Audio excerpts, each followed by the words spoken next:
Vítejte u vysílání Večerní všenky. Dneska byl pátek 15.8. Bez dalšího zdržování, pojďme na to. Byl pozdní večer, 1. máj.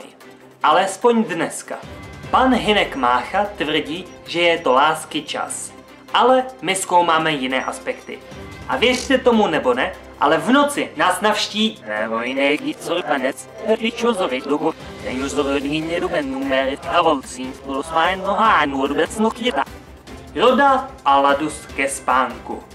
A dneska je poslední den před velkým vystoupením. Poslední den dopilovávat věci.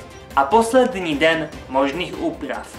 Náš profesionální režisér, kameraman a střihač pilně pracoval celý den i noc, aby zítřejší promítání bylo v naprostém pořádku.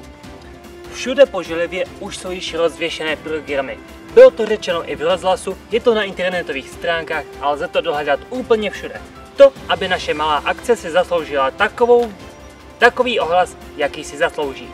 Ze Želiva, od Želiva, do Želiva a hlavně pro Želiv, Česká želevize.